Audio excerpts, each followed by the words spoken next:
It began with a fleet unlike any Europe had ever seen waiting silently upon the water.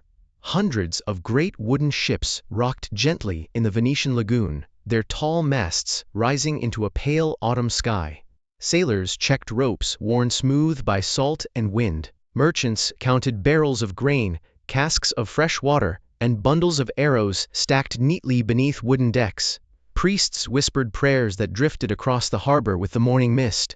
Knights polished helmets that reflected the sunlight like tiny mirrors upon the sea.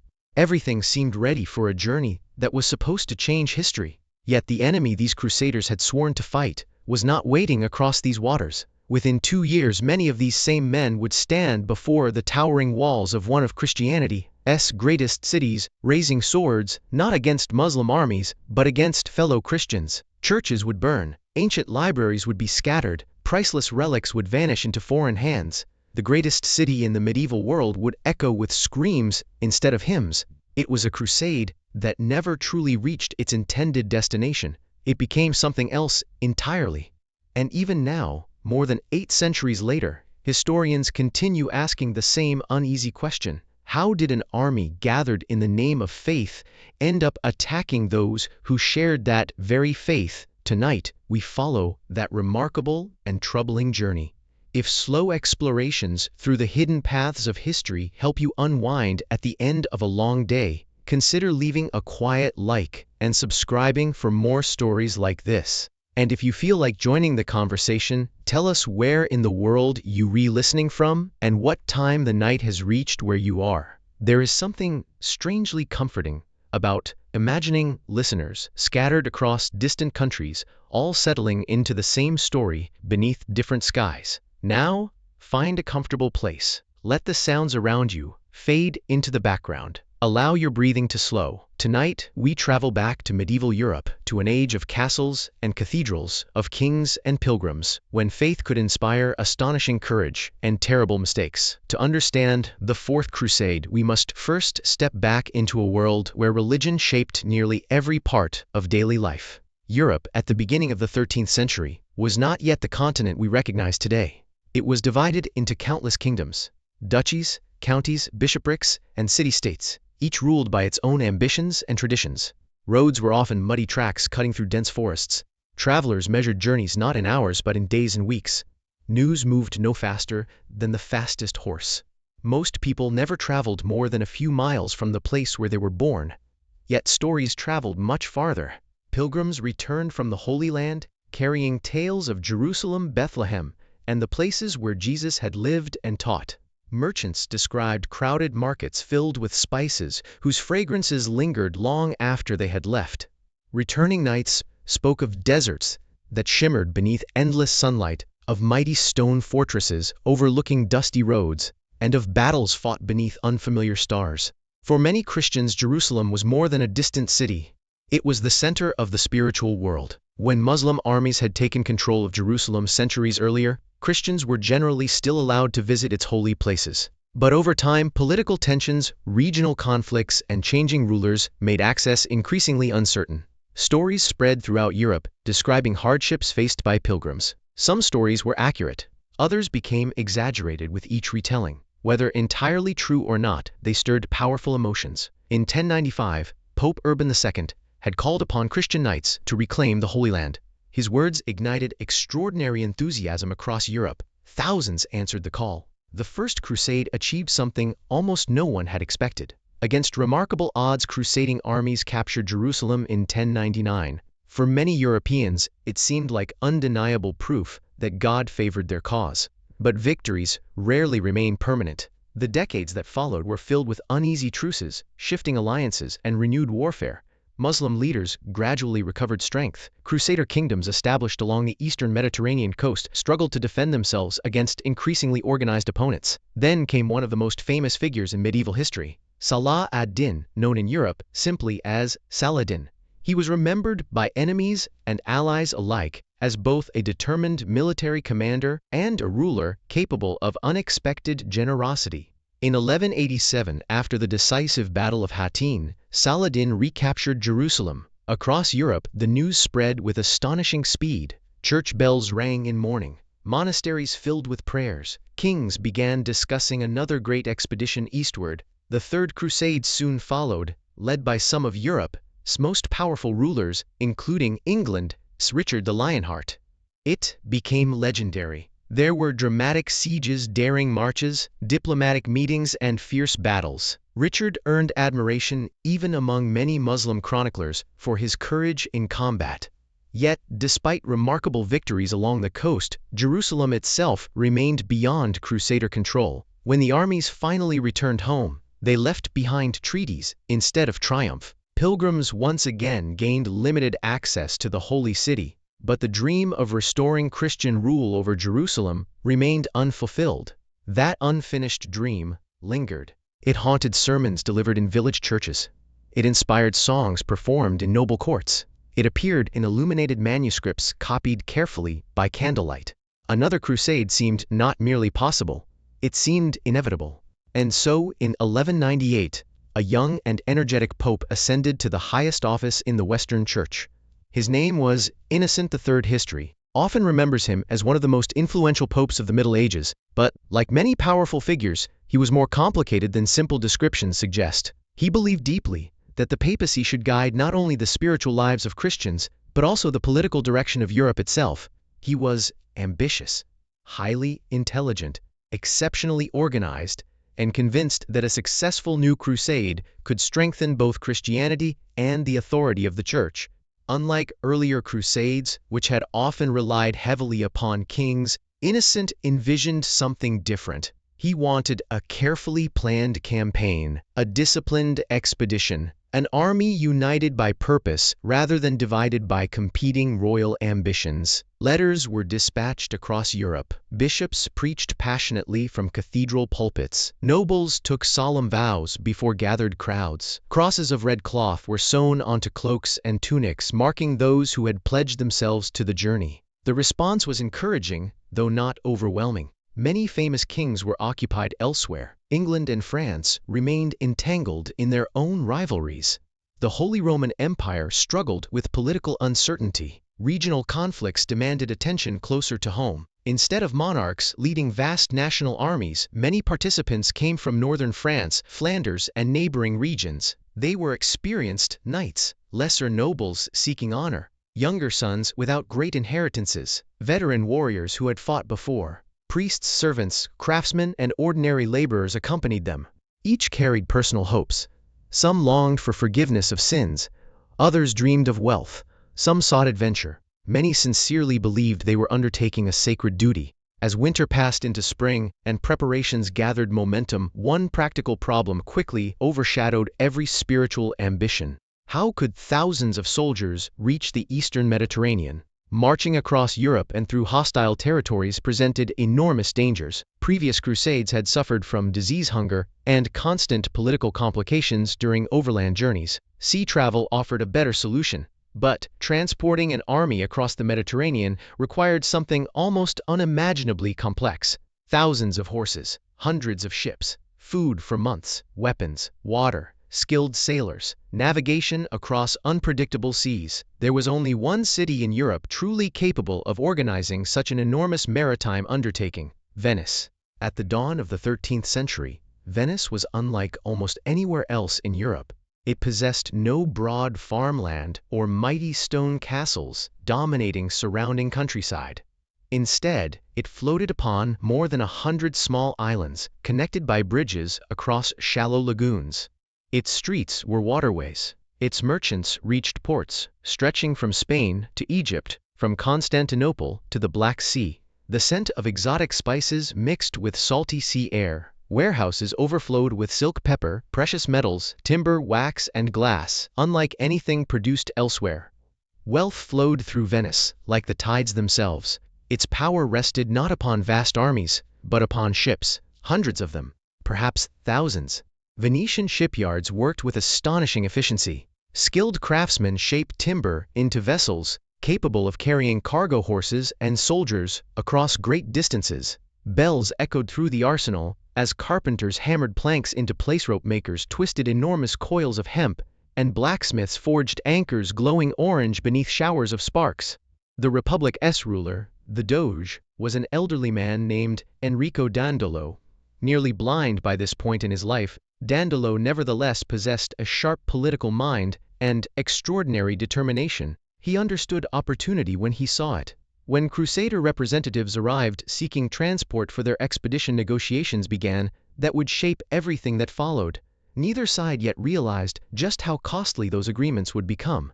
Because beneath the excitement, beneath the prayers, beneath the promises of holy purpose, a quiet problem was already beginning to grow. It seemed like little more than a matter of numbers. In time, it would redirect an entire crusade, and history would never quite be the same. The agreement between the Crusaders and Venice appeared at first to be a masterpiece of careful planning. Representatives of the crusading leaders met with the Venetian government inside halls lined with polished stone and decorated with symbols of the Republic's growing power. The discussions were long, detailed, and practical. Faith may have inspired the expedition, but ships were built with timber, iron, rope, and money. Venice promised something extraordinary. The Republic would temporarily slow much of its own commercial trade to construct and prepare an enormous fleet capable of carrying roughly 500 knights, around 9,000 squires, more than 20,000 infantry, and nearly 30,000 horses. Food would also be supplied for months at sea. It was one of the largest transportation contracts medieval Europe had ever attempted. The price reflected that ambition. It was immense. The Crusaders accepted. At the time, the agreement seemed reasonable.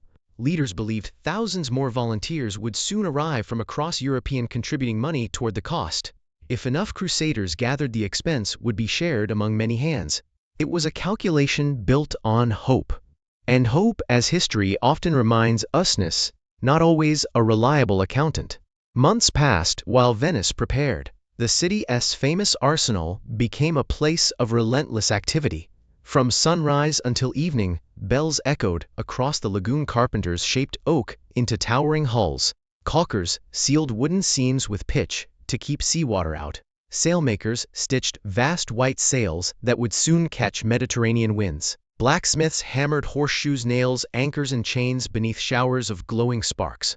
The work demanded discipline. Entire sections of Venetian commerce slowed as resources shifted toward the crusade. Merchant vessels remained in harbor. Warehouses were reorganized. Skilled craftsmen devoted themselves almost entirely to fulfilling the Republic's promise. Venice was making an enormous investment. Its leaders expected to be paid. Meanwhile, across France and neighboring regions, Crusaders prepared in quieter ways. A knight might sell part of his family estate to finance the journey. Another mortgaged vineyards that had belonged to his ancestors for generations. Noblewomen managed households that might not see their husbands return. Parents embraced sons with uncertain smiles, unsure whether this farewell would be their last. For ordinary villagers, the departure of even one local knight could change daily life. Fields would be tended by fewer hands. Taxes might increase. Protection from bandits or rival lords could weaken. The crusade was not only an adventure for those who left, it reshaped the lives of those who remained behind. Many participants believed they were setting out on a pilgrimage as much as a military campaign. Before leaving home, some confessed their sins. Others settled old disputes with neighbors. Wills were written by candlelight. Debts were forgiven. Gifts were donated to monasteries in hopes of securing prayers for safe return. There was genuine faith. Whatever political ambitions later influenced events, many individuals sincerely believed they were placing their lives in God's hands. Yet, beneath these deeply personal moments, something unexpected was happening across Europe. Fewer Crusaders arrived than anyone had anticipated. Some chose different routes to the Holy Land. Others sailed independently from ports farther south. A number simply abandoned their vows after realizing the enormous financial burden involved. Local wars, poor harvests, family responsibilities, and changing political circumstances quietly reduced the size of the expedition. No single decision caused the problem. Instead, hundreds of small choices slowly reshaped the entire enterprise. By the summer of 1202, those who reached Venice faced an uncomfortable reality. The great fleet was ready. The great army was not. The harbor itself must have been an astonishing sight. Rows upon rows of ships stretched across the shimmering lagoon.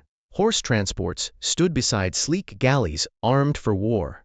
Supply vessels carried grain, salted meat, wine, fresh water, timber, and tools. Flags snapped gently in the sea breeze, bells echoed from church towers rising above marble buildings. The city had fulfilled its promise, but when the crusading leaders counted their men, they realized they had nowhere near the numbers required to pay the agreed price.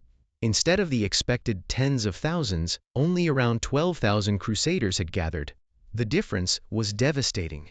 Even after collecting every available contribution, the army remained deeply in debt. Modern historians estimate they fell short by tens of thousands of silver marks, an almost unimaginable amount at the time. The atmosphere changed almost overnight. Optimism faded into anxiety. Meetings grew longer. Conversations became tense. No one possessed an easy solution. The Crusaders could not simply leave. The ships belonged to Venice. The Republic had already invested enormous resources. Its government expected payment. The elderly Doge Enrico Dandolo watched events unfold with remarkable patience. Although nearly blind, he remained an active and commanding presence.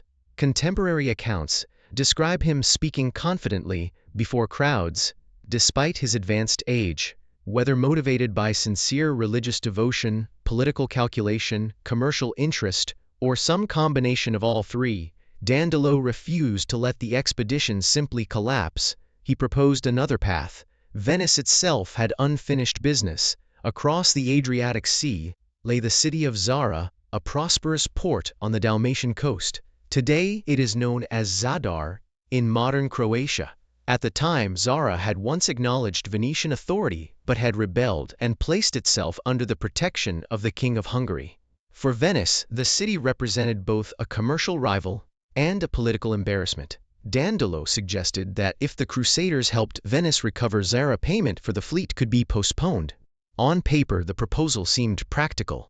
The Crusaders would help settle Venice's immediate political problem. Venice would continue transporting them toward the Holy Land afterward. Yet there was one enormous complication. Zara was not a Muslim city. Its inhabitants were Christians. Almost immediately, disagreement spread through the crusading camp. Some leaders viewed the arrangement as an unfortunate necessity. Without Venetian ships, they argued, the crusade might end before it truly began. Others were horrified.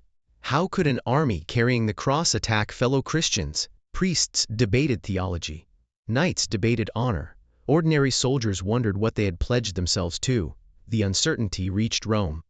Pope Innocent III learned of the proposal and responded firmly. He forbade the attack. His letters warned that Christians must not wage war against other Christians during a crusade intended to reclaim the Holy Land.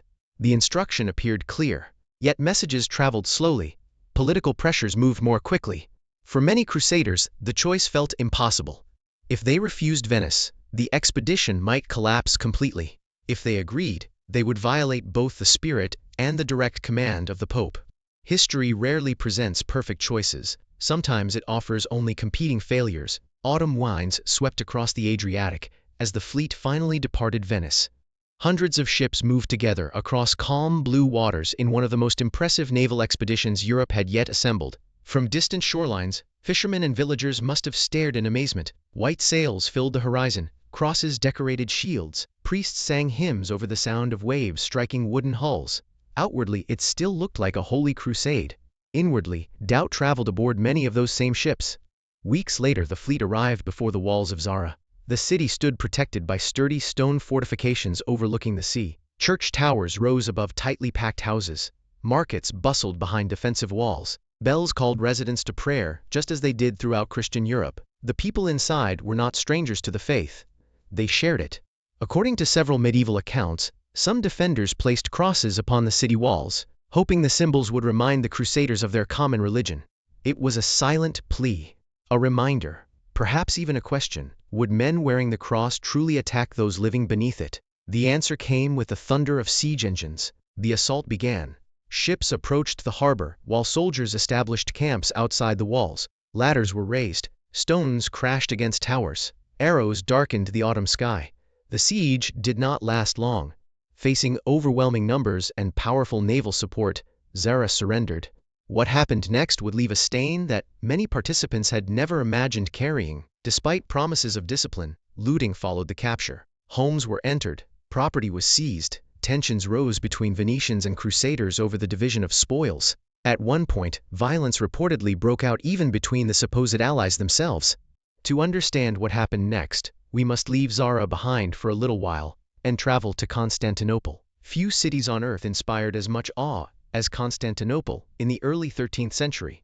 Founded nearly 900 years earlier by the Roman Emperor Constantine, it stood at the meeting point of Europe and Asia, guarding the narrow waters of the Bosporus.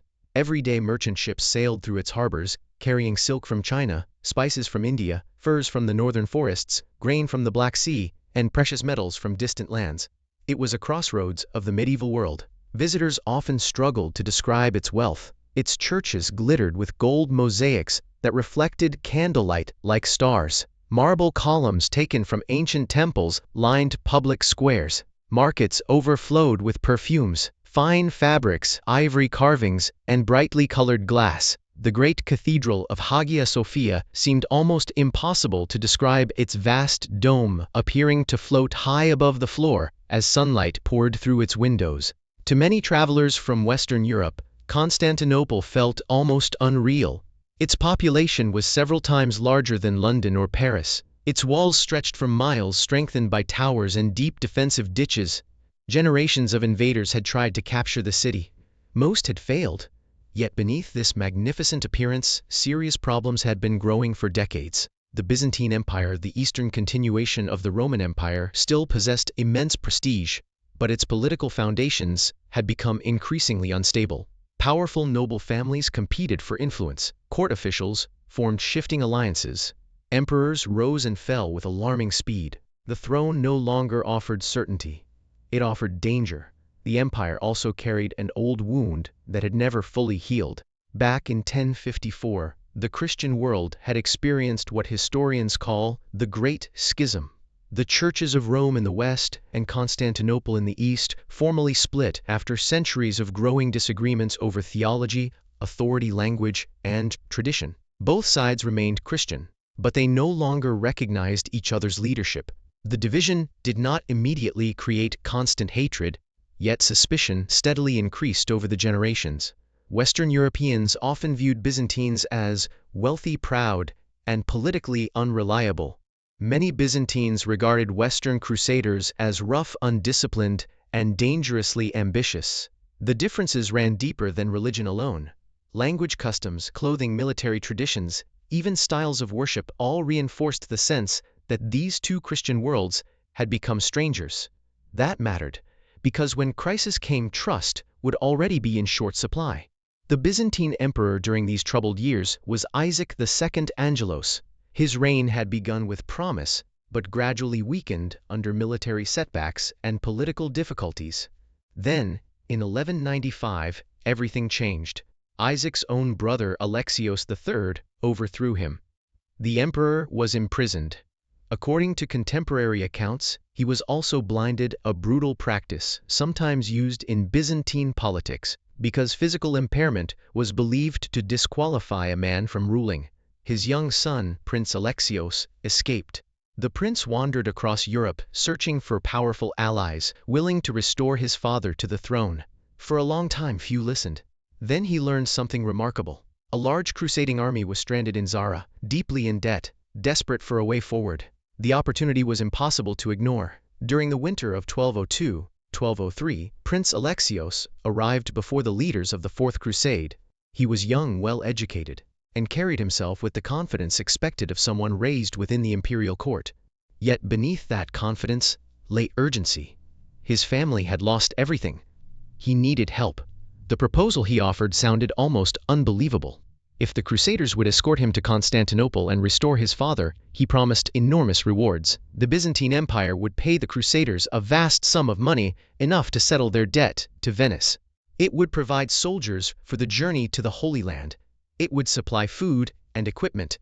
Most importantly, for Pope Innocent III, Prince Alexios even suggested that the Eastern Orthodox Church might recognize the authority of Rome, healing the Great Schism that had divided Christianity for nearly 150 years. It was an extraordinary promise, perhaps too extraordinary. Many historians believe Alexios sincerely intended to fulfill these commitments. Whether he truly possessed the power to do so was another question entirely. The crusading leaders debated intensely. Some argued that interfering in Byzantine politics would betray the original purpose of the crusade. Others saw no realistic alternative. Without money, the expedition remained trapped. Without Venetian ships, Jerusalem remained unreachable. The prince's offer seemed to solve every immediate problem, and yet beneath its attractive surface, it carried enormous risks. It asked an army already criticized for attacking one Christian city to involve itself in the succession dispute of another. The decision seemed temporary. History would remember it very differently. Enrico Dandolo strongly supported the proposal. His reasons remain debated. Some historians emphasize Venice's long commercial rivalry with Byzantium. Others argue that Dandolo genuinely believed restoring a friendly emperor would stabilize relations and strengthen the crusade. Motives in history are rarely simple. Political advantage, economic interest, personal experience, and sincere belief often exist together. Whatever his reasons, dangerous influence mattered. Gradually, enough crusading leaders agreed. The fleet would not sail south toward Egypt or Palestine. It would sail east, toward Constantinople. For many ordinary crusaders, the change was confusing. Most had never seen a map detailed enough to understand the complex politics of the Eastern Mediterranean. They trusted their leaders. They followed orders. Some believed this detour would last only a short time before the real crusade resumed. Others worried quietly, but continued onward. By spring, preparations began once again. The ships that had waited patiently through the winter now filled with renewed activity. Sailors inspected rigging worn by storms. Horses were carefully loaded into specially designed transports. Grain, salted meat, dried beans, wine, and fresh water disappeared into crowded storage holds. The great fleet gathered itself once more. This time, its destination was the greatest Christian city in the East. As the ships left Zara behind, they crossed waters that merchants had sailed for centuries. Small islands rose from the sea like green hills surrounded by deep blue glass. Fishing boats drifted near rocky shores. Monasteries perched high upon cliffs where monks watched the passing fleet in silent curiosity. The journey itself seemed peaceful. No one could yet see the storm that awaited. Weeks later, Constantinople appeared on the horizon. Even seasoned travelers found themselves astonished. Its massive land walls stretched farther than the eye could comfortably follow. Towers stood at regular intervals, forming one of the strongest defensive systems ever built. The Golden Horn harbor glittered beneath the summer sun, crowded with ships from every corner of the known world. Above everything else rose the immense dome of Hagia Sophia. Some crusaders later admitted they had never imagined any city could possess such beauty. For a brief moment, many simply stared. This was not an enemy fortress surrounded by barren land. It was one of the greatest achievements of Christian civilization. And yet the fleet continued forward, because sometimes history reaches a point where turning back feels harder than continuing ahead. The anchors fell. Messengers crossed between ships and shore. Negotiations began. Inside Constantinople, Emperor Alexios III watched events unfold with growing alarm. Outside the walls waited an army that had come carrying the cross. But they had not come as pilgrims. They had come to change an emperor. And before long, the fate of the richest city in Christendom would rest upon choices that none of its people could fully control. The people of Constantinople woke each morning to a sight that would have seemed almost impossible only a few weeks earlier. Beyond the city's mighty walls, an immense fleet floated across the waters of the Bosporus and the Golden Horn. Hundreds of ships crowded the sea, their white sails catching the summer sunlight, while colorful banners fluttered gently in the wind. The red crosses painted on shields and stitched onto cloaks left little doubt about who had arrived. These were Crusaders, men who had sworn to fight for Christianity, yet now they stood before Christianity's greatest city. For the ordinary citizens of Constantinople, confusion spread quickly. Merchants opening their market stalls whispered to one another as they arranged bolts of silk and baskets of fruit. Fishermen paused beside the harbor to count the unfamiliar ships. Children climbed onto rooftops for a better view, while priests offered prayers that peace might somehow prevail. Most people had no idea why this army had come. Rumors raced through the streets faster than official announcements. Some believed the Crusaders had arrived only to ask for supplies before continuing to the Holy Land. Others feared a full invasion. Still others insisted that negotiations would soon resolve everything peacefully. No one truly knew. Inside the imperial palace, the uncertainty was just as great. Emperor Alexios III had seized the throne years earlier, but his authority rested upon fragile foundations. His court was filled with ambitious nobles, cautious advisors, and officials who understood how quickly fortunes could change in Byzantine politics. Now, a fleet unlike anything seen in generations floated outside the capital, and aboard those ships traveled the young prince whose claim to the throne threatened everything. Prince Alexios sent messengers into the city. Their message was simple.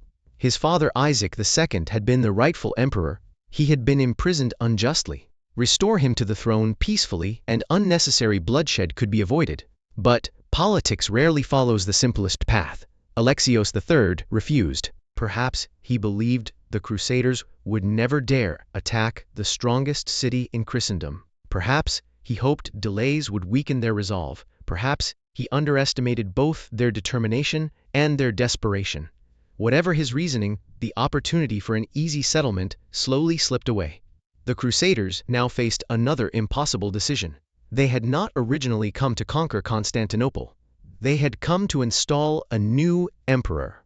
Yet the city would not simply open its gates. And so preparations for war quietly began. To understand why the Crusaders believed an assault might succeed, we must appreciate both the strength and the weakness of Constantinople. The city's famous Theodosian walls had protected it for nearly 8 centuries. Massive stone ramparts rose in multiple layers, strengthened by towers that overlooked broad defensive ditches. Again and again Persians, Arabs, Bulgarians, Rus, and countless other enemies had failed to break through them. Many believed the walls were almost impossible to overcome. But Constantinople possessed another side. Its greatest protection against attack from the sea was the Golden Horn, a deep, natural harbor, closed by a gigantic iron chain stretched across its entrance. As long as that chain remained secure, enemy ships could not enter the harbor to attack the weaker seawalls. The problem for the Byzantines was that Venice understood ships better than almost anyone. The elderly Doge Enrico Dandolo, despite his failing eyesight and advanced age personally, encouraged the fleet. Medieval chroniclers describe him standing before his men, urging them onward with remarkable energy. Whether every detail of those accounts is perfectly accurate remains uncertain. What seems clear is that dangerous leadership inspired confidence. The attack began during the summer of 1203. Venetian sailors maneuvered their vessels with extraordinary skill beneath enemy arrows. Crusaders prepared ladders, siege equipment, and scaling hooks, while priests offered blessings from crowded decks. The sound must have been overwhelming. Trumpets echoed across the water. Church bells rang from within the city. Commands were shouted in several different languages. Arrows hissed through the air. Ships creaked against waves as they edged ever closer to the walls. For the defenders, this was no ordinary siege. The attackers were fellow Christians. Many probably recognized familiar prayers being spoken on the opposite side. That made the conflict feel stranger still. The first assaults met fierce resistance. Byzantine soldiers fought from towers and battlements with determination. Stones crashed down upon attackers climbing ladders. Arrows filled the sky. Boiling water and burning materials forced many soldiers to retreat. For a while, it seemed the city might once again prove unconquerable. But then, something unexpected happened. The Venetians managed to seize several towers along the sea walls. It was not a complete victory. Yet, it created an opening. Smoke drifted upward as fires spread through nearby neighborhoods during the fighting. Strong winds carried flames farther than anyone intended. Soon, entire districts were burning. Families fled, carrying whatever possessions they could gather. Some pushed elderly relatives through crowded streets. Others searched desperately for missing children amid the confusion. Livestock wandered loose between collapsing buildings, while frightened citizens formed long lines passing buckets of water from hand to hand. The fire became one of the largest the city had seen in generations. Thousands lost their homes. Many had never cared who occupied the imperial throne. Now, they paid the price anyway. History often remembers rulers and generals. Yet, it is ordinary people who most often endure the consequences. Inside the palace, panic spread. Emperor Alexios III still possessed soldiers. He still possessed wealth. He still occupied one of the strongest capitals in the world. Yet confidence deserted him. Rather than organize a determined defense, he made a choice that astonished even many of his own supporters. One night, he gathered part of the imperial treasury, took members of his family, and quietly fled the city. Without a battle, without a final stand, without warning many of those who depended upon him. His departure created an immediate political vacuum. The nobles of Constantinople faced a crisis unlike any they had expected. Their emperor had disappeared. The Crusaders waited outside. Prince Alexios demanded recognition. Someone had to rule. In desperation, the imprisoned Isaac II was released. After years of confinement and blindness, the former emperor once again found himself proclaimed ruler. His son, Prince Alexios, entered Constantinople soon afterward and was crowned as Emperor Alexios IV, ruling alongside his father. At first glance, the Crusaders appeared to have achieved exactly what they intended. The rightful rulers had been restored. The city remained standing. No full conquest had taken place. Perhaps now many hoped the expedition could finally continue toward Jerusalem. But beneath the celebrations, dangerous problems were already emerging. Alexios IV quickly discovered that promises made in exile were much easier than promises fulfilled on a throne. He had pledged enormous sums of money to the Crusaders. The imperial treasury could not easily provide them. Years of political instability had weakened Byzantine finances. Large payments required new taxes, forced collections, and the melting down of valuable objects, including treasures belonging to churches. These measures angered many citizens. Resentment grew steadily. People began asking uncomfortable questions. Why should Constantinople pay foreign soldiers who had arrived with weapons? Why should sacred treasures disappear to satisfy promises made by an emperor many had never wanted? Why should outsiders influence the affairs of the empire? The relationship between the Crusaders and the city's inhabitants became increasingly tense. Small disagreements turned into arguments. Arguments sometimes became violence. Markets that had once welcomed foreign merchants now echoed with suspicion. Each side misunderstood the other. Western knights often viewed Byzantine caution as dishonesty. Byzantine citizens increasingly viewed the Crusaders as greedy occupiers. Neither stereotype captured the whole truth, but both shaped behavior. Pope Innocent III, far away in Rome, continued urging the Crusaders to remember their original purpose. Jerusalem still waited. The Holy Land remained the true goal. Yet every passing week drew the expedition deeper into Byzantine politics. The Crusaders had solved one problem, only to create several larger ones, and beneath the surface of the city, another force was quietly gathering.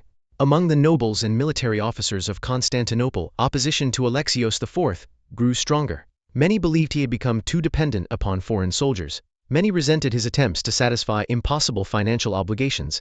Many simply saw another opportunity to seize power. The empire had survived the arrival of the Crusaders, but it had not escaped the consequences.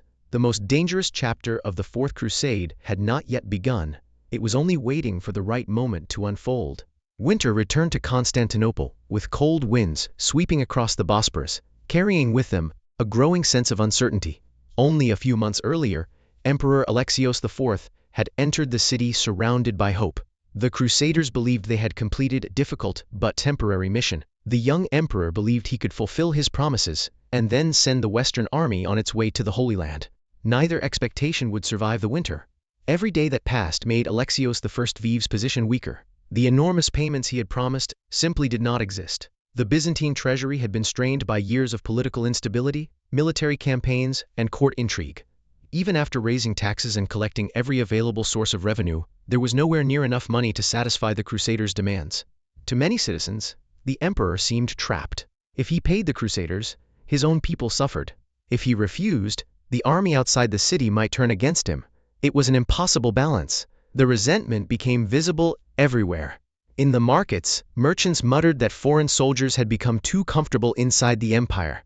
In churches, worshippers quietly questioned why sacred treasures had been melted down to finance promises made to outsiders. Among the aristocracy, powerful families began discussing whether another change of ruler might save the empire from humiliation. History has a habit of repeating itself. In Constantinople, emperors rarely lost power slowly. They usually lost it all at once. Relations between the Crusaders and the people of the city deteriorated further after several violent incidents broke out. Small disagreements over food, trade, or property quickly escalated into street fights.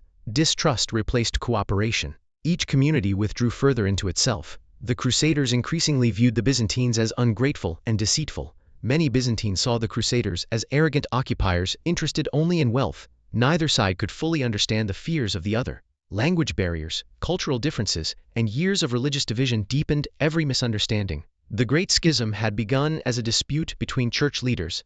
Now ordinary people were living with its consequences. Then came another turning point. Early in 1204, a nobleman named Alexios Doukas, remembered by the nickname Mortsouphlos because of his heavy eyebrows, seized the moment. He was intelligent, determined, and fiercely opposed to the growing influence of the Crusaders.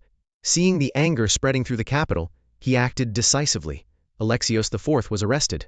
Not long afterward, the young emperor died in prison. The exact circumstances remain uncertain. Some medieval sources accuse Mortsouphlos of ordering his murder. Others differ on the details. What seems most likely is that Alexios IV never left his captivity alive. His father, the blind Isaac II, died soon after, probably from illness and despair. Within weeks, both rulers whom the Crusaders had restored were gone. Alexios Doukas crowned himself Emperor Alexios V. Unlike his predecessor, he had no intention of paying the Crusaders, nor did he intend to allow them any influence over the empire. The negotiations collapsed completely. Outside the city walls, the crusading leaders gathered once again. They now faced another painful decision. Their original mission had disappeared beneath years of detours and political compromises. The prince they had come to restore was dead. The money they had expected had vanished. Their debts to Venice remained. Many ordinary crusaders had grown exhausted. Some still hoped to continue toward Jerusalem. Others believed they had already sacrificed too much to leave with nothing.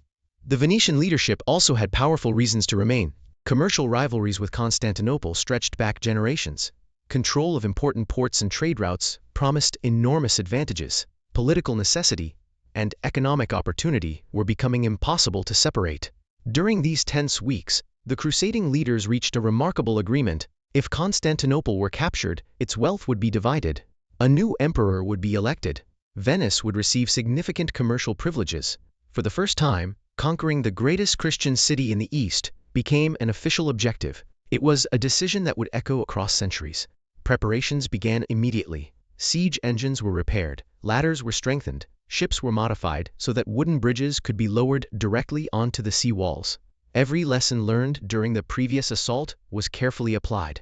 Inside Constantinople, Emperor Alexios V also prepared. Unlike Alexios III, he did not flee. He reinforced the defenses. He encouraged the soldiers. He personally inspected the walls and organized resistance. The city was determined to fight. The final assault began in April 1204. The weather itself seemed uncertain. Strong winds swept across the Golden Horn, pushing the Venetian ships toward the walls at just the right moment. To the attackers, it must have felt like unexpected fortune. To the defenders, it was another obstacle in an already desperate battle. The fighting was fierce. Venetian sailors maneuvered their vessels close enough for knights to cross directly onto the battlements. Archers exchanged volleys at close range. Heavy stones crashed from towers. Men struggled hand to hand atop narrow walls overlooking the sea. Several attacks failed.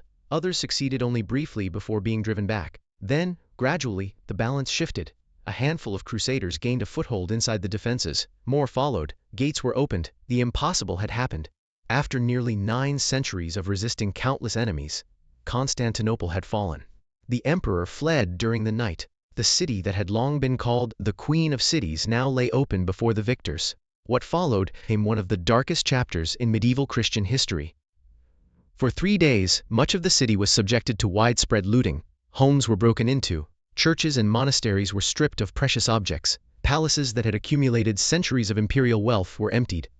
Works of art, unlike anything in Western Europe, disappeared into the hands of soldiers and merchants. The famous bronze horses that had once adorned the hippodrome were carried away to Venice, where replicas still stand today, while the originals are preserved nearby. Countless relics claimed to belong to saints were taken westward. Some entered cathedrals across France, Italy, Germany, and beyond. Others disappeared forever. Ancient manuscripts vanished. Jewels, gold, silver, silk, ivory, and icons were scattered across Europe. Many treasures that had survived invasions, earthquakes, and centuries of political turmoil were lost in only a few days. the human suffering was equally profound. Contemporary accounts, written by both Byzantine and Western observers, describe fear spreading through the streets. Families hid inside churches. Many citizens fled their homes. Violence, theft, and destruction affected people who had taken no part in imperial politics. Historians caution that medieval chroniclers often exaggerated numbers and dramatic details. Yet, there is broad agreement on one point. The sack of Constantinople was devastating. Even some Crusaders later expressed shame. Pope Innocent III, who had originally called for a crusade to reclaim the Holy Land, reacted with deep disappointment when he learned what had happened. Although he eventually accepted the political reality created by the conquest, he strongly criticized the violence and the attack on a Christian city. The crusade he had envisioned had reached a destination he had never intended. A new state, known as the Latin Empire, was established in Constantinople. Baldwin of Flanders became its first emperor. Venice gained valuable ports, islands, and commercial privileges throughout the eastern Mediterranean. On paper, the victors had achieved remarkable success. In reality, the consequences were far more complicated. The Latin Empire never possessed the stability or resources of the Byzantine state it replaced. Surrounded by hostile neighbors, weakened by internal divisions, and dependent upon limited manpower, it struggled almost from the beginning. Meanwhile, Byzantine nobles established successor states elsewhere, refusing to accept the loss of their capital. The empire had been wounded. It had not disappeared. In 1261, nearly 60 years later, Byzantine forces recaptured Constantinople. The Roman Empire of the East returned to its ancient capital. But something essential had changed forever. The city never fully recovered its former wealth. Its population had declined. Its economy had been deeply disrupted. Its confidence had been shaken. The Fourth Crusade had left scars that generations could still see. Many historians argue that the weakening of Byzantium after 1204 made it far more vulnerable to future threats. When the Ottoman Turks finally captured Constantinople in 1453, more than 2 centuries later, the empire they conquered was only a shadow of the great power that had once dominated the eastern Mediterranean. History rarely follows a single cause. Yet the events of 1204 undoubtedly altered its course. Perhaps the greatest legacy was not political, but spiritual. The sack of Constantinople deepened the divide between Eastern Orthodox and Roman Catholic Christians in ways that would endure for centuries. Trust, once broken on such a scale, proved painfully difficult to rebuild. Many Orthodox Christians remembered the Crusaders not as liberators, but as conquerors. Many in Western Europe struggled to explain how a holy expedition had ended in the plunder of Christianity's greatest city. The Fourth Crusade remains one of history's most remarkable contradictions. An army assembled to reclaim Jerusalem never reached Jerusalem. A crusade preached in the name of unity widened one of Christianity's deepest divisions. Men who believed they were serving a sacred cause became part of one of the most controversial episodes of the Middle Ages. It is a reminder that history rarely unfolds according to anyone's original plan. Good intentions can become entangled with ambition. Faith can become mixed with politics. Financial necessity can reshape noble ideals. And decisions that seem temporary can leave consequences lasting centuries. Today, visitors walking through Istanbul, the modern city that grew from Constantinople, can still see echoes of that distant world. The mighty walls still stand in long stretches. Hagia Sophia still dominates the skyline. Ancient cisterns, marble columns, and weathered stones quietly remember empires that rose, flourished, and struggled to survive. In Venice, the famous bronze horses continue to remind visitors of a journey that changed 2 civilizations. They are beautiful works of art. They are also silent witnesses to one of history's greatest detours. And, perhaps, that is why the Fourth Crusade continues to fascinate us. Not because it followed the path people expected, but because it did not. It reveals how fragile human plans can be, how quickly alliances shift, and how easily the line between conviction and ambition can blur.